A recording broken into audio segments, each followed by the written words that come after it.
রোজের বৃষ্টি, বৃষ্টি একটু বন্ধ নেই। এই বৃষ্টির মধ্যেও বাজারে যেতে হবে মাছ কিনতে। তো তার আগে মা বলল কাঁঠালটা খেয়ে যা।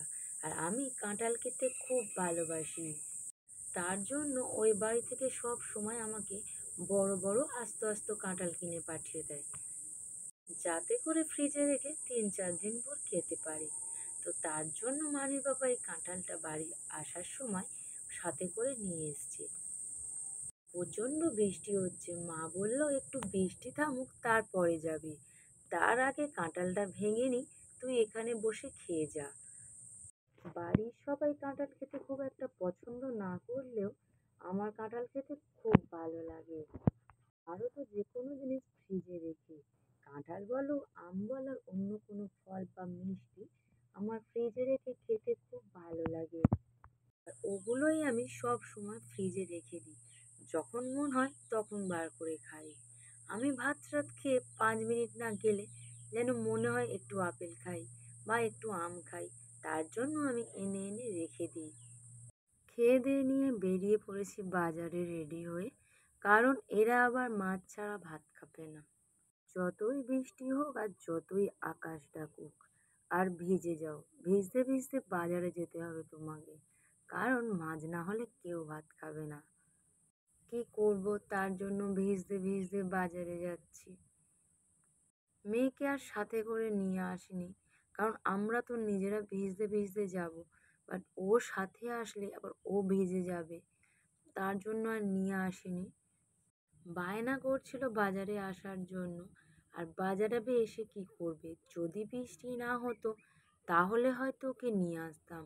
যেহেতু বৃষ্টি হচ্ছে আর ভিজতে ভিজতে এসে কি হবে, ওকে অনেক বুঝিয়ে বাড়িতে রেখে এসেছি। ও বলল মা এই খাবার নিয়ে আসবে, ওই খাবার নিয়ে আসবে।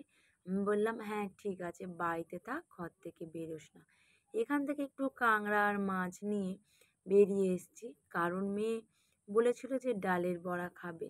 আর এটা খেতে খুব ভালো লাগে, ডালের বড়ার সাথে দেয় আদার চাটনি। আমারও খুব ভালো লাগে এই জিনিসটা।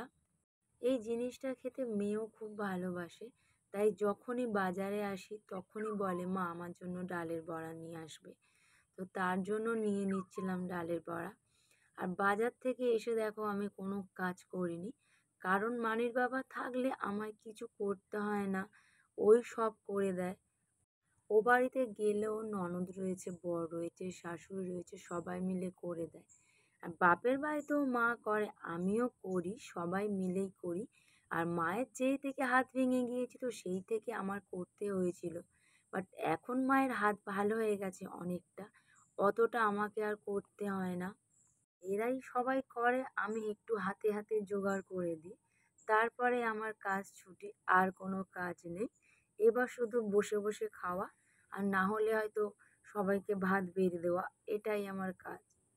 যখন মায়ের শরীর খারাপ থাকে তখন একটু আধটু করতে হয়, আর না হলে শরীর ভালো থাকলে একটু জোগাড় করে দিলে আর কিছু বলে না। আর শ্বশুর বাড়িতে গিয়ে তো সেটুকুই আমার করতে হয় না, চুপচাপ বসে থাকলে এরা সবাই করে নেয়। বাজারে গিয়ে ভেবেছিলাম একটু ফুচকা খাবো, কিন্তু সেটা আর আমার কপালে জুটেনি। এত বৃষ্টির মধ্যে ফুচকাওয়ালা আর বসেনি।